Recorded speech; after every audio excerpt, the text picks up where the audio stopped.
Hello दोस्तों, तो आज हम देखने वाले हैं episode 4 of when the phone ring, जिसके शुरुआत में सेरेमनी खत्म होने के बाद सायोन के पास नर्सिंग होम से कॉल आता है और बताया जाता है कि हीजू के फादर सही नहीं है और आपके नंबर इमरजेंसी में थे, तो इसीलिए हमने आपके पास कॉल किया। तो वो बंदा जो भी था प्रेसिडेंट वगैरह, वो उसे अपनी कार लेके जाने के लिए बोलता है और उसी साइड हम देखते हैं हीजू को, जो की बहुत बुरे तरीके से रो रही थी। एंड पुलिस वाले नोटिस करते हैं कि इतनी लग्जरी कार में वो प्रेसिडेंट क्यों आ रहा है, क्या हमने कोई गलती तो नहीं कर दी। देन वो उन्हें सैल्यूट करते हैं, तो वो कहता है इसका ध्यान रखने के लिए थैंक यू, अब आप जा सकते हैं। तो वो पूछता है वैसे क्या आप बता सकते हैं आपका इनके साथ रिलेशन क्या है। देन वो एक्सेप्ट कर लेता है और बताता है ये मेरी वाइफ है, जिसे सुनकर वो दोनों शॉक्ड हो जाते हैं। देन सायोन उनसे बोलता है कि मैं पुलिस स्टेशन में रिपोर्ट लिखवाने के लिए आऊंगा, लेकिन आपको ये बात सीक्रेट रखनी होगी कि ये मेरी वाइफ है। तो वो कहते हैं हाँ हाँ बिल्कुल, लेकिन क्या हम आपके साथ फोटो खिंचा सकते हैं। तो वो कहता है अगर आपने ये बात सीक्रेट रखी तो पुलिस स्टेशन में मैं आपके साथ फोटो खिंचाऊंगा, और ये कह के वो वहाँ से चला जाता है। देन वो हीजो से बताता है कि नर्सिंग होम से मेरे पास कॉल आया था, मुझे नहीं पता था किडनैपर तुम्हारे डैड तक भी पहुंच जाएगा, लेकिन तुम परेशान मत होना, अब मैं उनका नर्सिंग होम चेंज कर दूंगा और उनकी पूरी जिम्मेदारी मेरी होगी। और इतने में ही हीजो जोर जोर से रोने लग जाती है। तो वो कहता है वाओ तुम आवाजें भी निकालती हो। देन वो थोड़ा सा सरप्राइज हो जाता है बिकॉज उसने कभी भी हीजू की ऐसी आवाज नहीं सुनी थी। देन वो उसे अपना हैंकी देता है और बोलता है मैंने तुमसे रुकने के लिए नहीं कहा है, तुम जितना चाहो उतना रो सकती हो। एंड या वो बहुत बुरे तरीके से रोती है, अपने सारे इमोशंस को एक्सप्रेस कर देती है। नेक्स्ट सीन में हम देखते हैं यूरी को, जिसे जी सांग्यू मिलता है। तो वो कहती है ओह तो तुम यहाँ पर मुझे देखने के लिए आए थे ना, है ना। मीन्स उसे चिढ़ाने लग जाती है। देन वो कहती है मैं मजाक कर रही हूँ, लेकिन मुझे लगता है तुम्हारी सीक्रेट क्रश हीजू ही है ना। तो ये सुनकर उसे लाइक हंसी आ जाती है। तो वो कहता है वैसे मेरा छोड़ो, तुम अपना बताओ, तुम सायोन को क्यों लाइक करती हो। देन वो उसे उसके बारे में बताने लग जाती है। तो वो स्टार्टिंग में एज अ एंकर आई थी, तो सायोन ने उससे क्वेश्चन पे क्वेश्चन किए थे, तो वो घबरा गई थी, अटक गई थी और वो कुछ भी आंसर नहीं दे पा रही थी। तो साइड में जो उसके फ्रेंड्स थे वो बोल रहे थे देख रांची पक्का रोएगी, और हाँ ऐसा ही होता है। वो बाद में तब वॉशरूम से रो के आती है। तो वो कहता है तुम्हें अभी प्रैक्टिस की जरूरत है, एंकर्स को सिर्फ वो याद करके स्क्रिप्ट नहीं बोलनी होती है, बल्कि उनको खुद से एफर्ट्स करने पड़ते हैं, और कल से तब तुम आओ तो अपना मुंह साफ करके आओ। तो वो खुश होती है कि उसने उससे बात की। देन वो बताती है वैसे उसकी वजह से ही मैं आज एक अच्छी एंकर बन पाई हूँ, लेकिन एक दिन उसने शादी कर ली। देन जीसंग ये पूछता है किससे की। तो वो बताती है चेयरमैन की लड़की इनआ से, और वो एक सीक्रेट है, मींस उसका चेहरा किसी ने नहीं देखा है आज तक। देन हम देखते हैं सायोन को, जो कि हीजू को होटल में लेकर आता है और बताता है आज मेरे मॉम डैड आए हैं तो हमें उनसे मिलना है। बट उससे पहले वो रूम में जाते हैं और वो उससे मुंह धोने के लिए बोलता है। तो वो फटाफट से मुंह धोती है और खुद से बोलती है कि मुझे अपना बेस्ट देना है। देन जैसे वो बाहर आती है वो कहता है बैठो, मुझे तुमसे कुछ बात करनी, कुछ टाइम से हमारे साथ कुछ भी सही नहीं चल रहा है, तो मैंने डिसाइड किया है कि मैं पुलिस स्टेशन में ये रिपोर्ट लिखवाऊं और ये केस तुम्हारे नाम से चलेगा, तो पुलिस तुम्हारी पूरी छानबीन करेगी, तो अगर तुम मुझसे कुछ छिपा रही हो तो पहले ही बता दो। तो ये सुन के हीजो घबरा जाती है और कुछ नहीं बोलती है। तो वो उसे देख के कहता है तो ऐसा लग रहा है जैसे तुम सच में कुछ छिपा रही हो, मैं चाहूँ तो अभी पता लगा सकता हूँ, लेकिन कोई बात नहीं, जैसी तुम्हारी मर्जी। देन वो उसके लिए उसका सारा फेवरेट खाना मंगवाता है और उससे बोलता है पहले तुम खाना खा लो और उसके बाद रेस्ट कर लेना। लेकिन वो उसके मॉम डैड के पास जा रही होती है। तो वो कहता है तुम अभी थकी हुई हो, मेरी बात मानो, तुम खाना खा के रेस्ट करो, और ये कह के वो वहाँ से चला जाता है। देन हम देखते हैं सायोन के मॉम डैड को, और उसके डैड की ये प्लानिंग थी वो सायोन को कन्विंस करे कि वो उसकी इलेक्शन में सपोर्ट करे, बिकॉज वो उसे सपोर्ट नहीं करता था। मीन्स उन दोनों की आपस में बनती ही नहीं है। तभी वहाँ पर सायोन आ जाता है। तो वो कहता है तुम अकेले हो, वो कहाँ पर है। तो वो बताता है कि उसकी तबीयत सही नहीं है, तो वो रेस्ट कर रही है, अगर आपको मुझसे कोई काम है तो आप मुझे बताइए। तो वो हीजू को कॉल करके बुलाने के लिए कहता है, लेकिन वो फोन को साइड में ही रख देता है, जिसपे उसके डैड को गुस्सा आ जाता है। उसी साइड हीजू तब अपना फोन देखती है तो टाइम हो चुका था। देन वो फटाफट से वहाँ से जाती है। तो सायोन का डैड उसे बुरा भला बोलने लग जाता है कि तुम ना कुछ बोल सकती हो, फिर तुम जॉब क्यों कर रही हो, तुम जॉब छोड़ दो।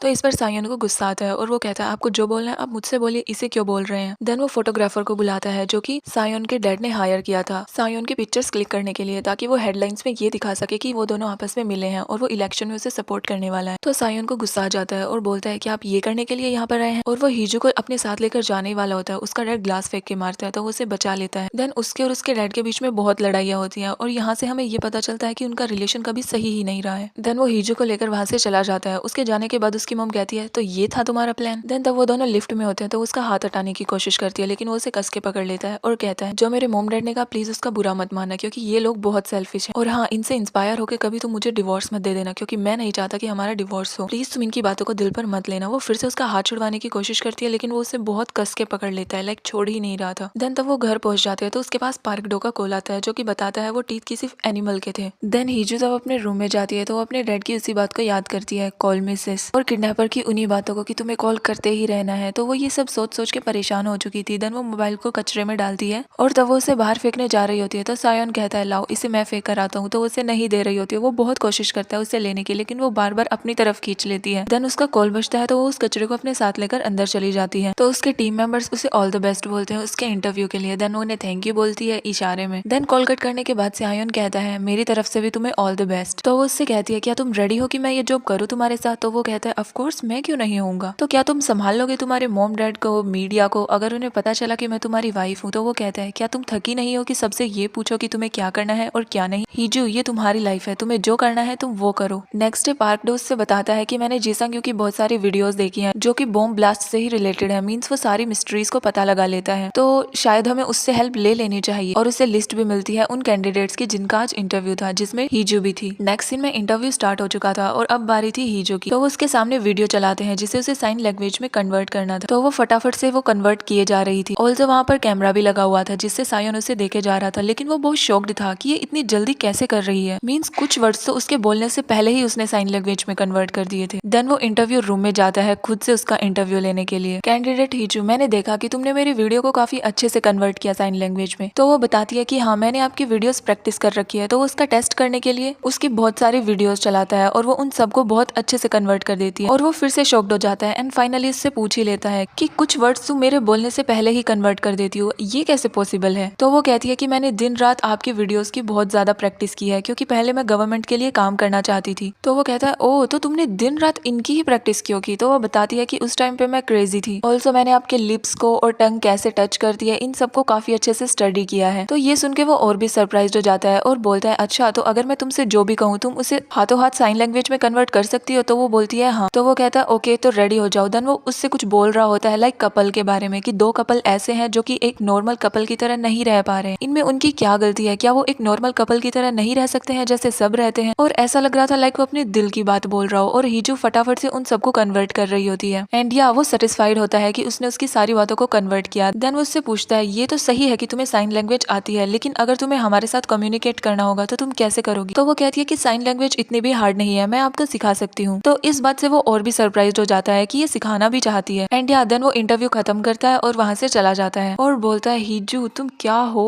ऑल्सो हीजू भी खुद से कहती है कि गुड जॉब, तुमने काफी अच्छा किया। नेक्स्ट सीन में हमें एक नई कैरेक्टर दिखाई जाती है like proper classy and rich, जो कि कोरिया में आ चुकी है और वो कोई और नहीं बल्कि हीजू की ही बहन है जिसका नाम है होंग इन आ। देन हीजू को पता चलता है कि उसके डैड को किसी और जगह पे ट्रांसफर कर दिया गया है। तो वो उनसे मिलने के लिए जाती है और बहुत ही खुश होती है बिकॉज वो जगह काफी अच्छी थी और उसका डैड सेफ भी था। तो उसका डैड सायोन की एक्टिंग करके बोलता है तुम परेशान मत हो, मैं तुम्हारा और हीजू का अच्छे से ख्याल रखूंगा, तुम दोनों को कुछ नहीं होने दूंगा। तो ये सुनकर हीजू बहुत खुश होती है। ऑल्सो नोटिस करती है कि उसने सारी नेसेसरी थिंग्स वहां पर रखी हुई है, उसके डैड को सॉक्स भी पहनाई है। देन वो कंफ्यूज हो जाती है और कहती है डैड, मैं उस बंदे को समझ नहीं पा रही हूँ, वो कभी इतना सॉफ्ट बनने की कोशिश करता है और कभी इतना हार्ड दिखता है मुझे, लाइक मैं कुछ नहीं समझ पा रही हूँ वो कैसा है। देन हम देखते हैं सायोन जिसके पास वो बंदा आता है और बोलता है वैसे हीजू नाम के कैंडिडेट ने काफी अच्छे से इंटरव्यू क्लियर किया है, तो आपको तो उसे हायर करना ही चाहिए। ऑल्सो वो जाते जाते बोलता है कि मुझे और मेरे सारे टीम मेंबर्स को वो लड़की बहुत पसंद आई। तो सायोन खुद से कहता है वैसे वो पसंद तो मुझे भी है। देन वो अपनी बचपन की मेमोरीज याद करता है, तब उसे खाना बिल्कुल पसंद नहीं था तो उसकी मोम उसे जबरदस्ती खिलाती है। और उसी साइड वो देखता है हीजू को जो कि खाना खाना चाहती थी, लेकिन उसकी मोम उसे खाने नहीं दे रही थी और उसे बोल रही थी कि तुम्हें अपनी बहन से कुछ सीखना चाहिए, ये कितने एलिगेंटली खाती है, और उसे बार बार उसकी बहन के जैसे ही बनने के लिए फोर्स कर रही थी। तो सायोन हीजू को अपने साथ लाता है और अपनी प्लेट उसे दे देता है खाने के लिए और उसे लाइक बहुत ही प्यार से खिलाता है। देन वो उससे नाम पूछता है तो वो उसके हाथों पे लिख के बताती है कि, और प्रेजेंट में सायोन कहता है हीजू तुम इतनी बड़ी कब से हो गई हो, और लाइक वो स्माइल भी करता है और यहाँ से हमें पता चलता है लाइक वो उसे पसंद करता है। तभी उसके पास हीजू का मैसेज आता है कि थैंक यू, मीन्स उसने उसका इंटरव्यू लिया ना इसीलिए। ऑल्सो होंगी को ये भी पता चलता है कि उसकी बहन वापस आ चुकी है। देन वो अपना पास्ट याद करती है जिसमें उसकी मॉम बोल रही थी कि सोचो अगर तुमने उस बंदे से शादी कर ली तो हम दोनों की लाइफ तो सेट है ना, तो तुम मना क्यों कर रही हो, तुम्हें उससे शादी करनी ही है। मीन्स होंगी सायोन से शादी नहीं करना चाहती थी, लेकिन उसकी मॉम पैसों के लिए उसकी जबरदस्ती शादी करवाना चाहती थी। देन वो अपनी एंगेजमेंट रिंग देखती है और सायोन की बात याद करती है जिसमें उसने कहा था कि इस रिंग को संभाल कर रखना क्योंकि तब इसकी ओनर आ जाएगी तो तुम्हें इसे वापस करना पड़ेगा। देन वो उस मोबाइल को फिर से निकालती है उससे बात करने के लिए। उसी साइड सायोन यूरी के पास कॉल करता है जीसंग यू के बारे में जानने के लिए, जिसमें उसे पता लगता है कि वो एक अनाथ है और नूरी ऑर्फनेज सेंटर में वो पला बड़ा है। देन हीजू सायोन के पास कॉल करती है और डिवोर्स के लिए फिर से पूछती है और बोलती है कि लगता है उस एंगेजमेंट का रियल ओनर आ चुका है तो तुम्हें उसे छोड़ देना चाहिए। तो वो कहता है रियल ओनर तो हीजू ही है, चाहे कोई आए या ना आए मैं उससे डिवोर्स नहीं करूंगा। तो वो कहती है लेकिन उसकी सिस्टर के आने के बाद तो तुम उसे छोड़ ही दोगे ना, तो इससे अच्छा तुम उसे अभी छोड़ दो। तो वो कहता है उसकी सिस्टर से मैं पहले भी मिल चुका हूँ और तब उसकी सिस्टर यहाँ से गई थी तो वो मुझसे मिल के गई थी। तो ये बात सुनकर हीजू शॉक्ड हो जाती है और बोलती है क्या तुमसे मिलकर गई थी। मीन्स उसे अब तक यही लगता आया है कि वो शादी के लिए वहाँ से भाग गई थी। तो सायोन कहता है किडनैपर तुमने मेरे बारे में बहुत कुछ पता लगा लिया लेकिन तुम ये बात नहीं पता लगा पाए, तो पहले तुम ये पूरी डिटेल पता लगाओ उसके बाद मुझसे बात करना। देन वो हीजू के पास जाता है और उसे पार्टी में चलने के लिए बोलता है। नेक्स्ट डे पार्टी स्टार्ट हो चुकी थी, सभी केक कट करते हैं, एंजॉय कर रहे होते हैं एंड या वहाँ पे हीजू भी आती है सिर्फ उसके मोम के कहने पे। तो उसकी मोम उसे अपने साथ लेकर जाती है और बोलती है तुम्हारे डैड को शिफ्ट कर दिया। तो वो बताती है ये सायोन ने किया है। तो ये सुनकर उसे गुस्सा आता है और वो उसे मारती है और कहती है मैंने तुमसे कहा था ना सायोन को तुम्हारे डैड के बारे में नहीं पता चलना चाहिए, लेकिन तुमने ये सब पता लगने क्यों दिया, तुम एक काम ठीक से नहीं कर सकती हो है ना। तो वो कहती है मोम आपने ये तो पूछा ही नहीं कि उन्हें क्या हुआ था और उन्हें शिफ्ट क्यों किया। तो वो कहती है इससे मुझे क्या लेना देना, अच्छा है उसे शिफ्ट कर दिया, अब मुझे तो पे नहीं करना पड़ेगा। देन वो उसका कोट निकालती है और कहती है हाँ ये ज्यादा सही है और वहाँ से चली जाती है। देन हम देखते हैं दो लड़कियों को जो कि हीजू के बारे में बहुत ही बुरा भला बोल रही थी, मीन्स सायोन की वाइफ के बारे में। और हीजू ने ये सब कुछ सुन लिया था तो वो सैड हो जाती है और सायोन को उन्हीं लड़कियों के साथ बातें करते हुए देखती है। देन वो ऊपर छत पे चली जाती है अकेले टाइम स्पेंड करने के लिए। देन उसे याद आता है कि उसे सायोन के पास कॉल करना है। देन वो उसके पास कॉल करती है और लाइक वो बहुत सैड थी, इमोशनल थी उस टाइम पे। देन वो उससे कहती है तुम हीजू को छोड़ क्यों नहीं देते, वो किसी काम की नहीं है, ना तो उसमें कोई टैलेंट है ना वो बोल सकती है, वो तुम्हारे साथ भी एक लालच की वजह से है और तुमने उसे चूज इसीलिए किया क्योंकि उसकी सिस्टर नहीं थी है ना। मीन्स वो खुद के बारे में ही बहुत बुरा भला बोल रही। तो सायोन कहता है ऐसा बिल्कुल भी नहीं है, मैंने कब कहा कि हीजू ऐसी है, उसमें बहुत सारे हिडन टैलेंट्स हैं, वो काफी अच्छी है और वो मेरे साथ इसीलिए है क्योंकि वो अपनी मोम को बहुत प्यार करती है और वो अपनी मोम का ही कहना मानती है। और तुम क्या बोल रहे हो मैंने हीजू को इसलिए चूज किया क्योंकि उसकी सिस्टर नहीं थी, ऐसा बिल्कुल भी नहीं है। तुम्हें पता है हमेशा से मैं उन लोगों के साथ रहा हूँ जो बिल्कुल फेक है, ग्रीडी है, लेकिन तब मैंने हीजू को देखा ना तो मुझे ऐसा लगा वो बहुत ही शांत है, बहुत ही अच्छी लड़की है। तो हीजू ये सुनकर इमोशनल हो जाती है और कहती है अगर ऐसा ही है तो तुम दोनों एक नॉर्मल कपल की तरह क्यों नहीं रहते हो, तुम क्यों उसे ऐसा फील कराते हो जैसे वो बहुत अलग है, तुमने कभी भी उसे अपनी वाइफ की तरह ट्रीट क्यों नहीं किया है। और वो रोने लग जाती है और इतने में ही सायोन ऊपर आ जाता है और जैसे ही वो उसे देखती है वो बहुत बुरे तरीके से घबरा जाती है और सायोन सरप्राइज्ड हो जाता है कि ये फोन पे बात कर रही है और वो दोनों एक दूसरे को देखने लग जाते हैं। देन हमें पास्ट का सीन दिखाया जाता है। तब सायोन पुलिस स्टेशन गया था तो पुलिस वाले ने उनसे पूछा कि आपकी वाइफ कैसी है, क्योंकि तब वो कार में थी तो उसकी हालत बहुत खराब थी और वो चिल्लाने लग गई थी। तो सायोन कहते हैं क्या कहा आपने, चिल्ला रही थी मेरी वाइफ। देन वो रिकॉर्डिंग देख रहा होता है जिसमें हीजू बहुत बुरे तरीके से चिल्ला रही थी खोलो गाड़ी, मुझे बाहर निकालो, अभी खोलो, जल्दी खोलो। लाइक वो ये देख के शॉक्ड था, उसे गुस्सा भी आ रहा था कि अगर वो बोल सकती है तो वो बोलती क्यों नहीं। और अब आगे क्या होगा ये आपको पता चलेगा न्यू ईयर पे। और इसी के साथ हमारे एपिसोड की एंडिंग होती है।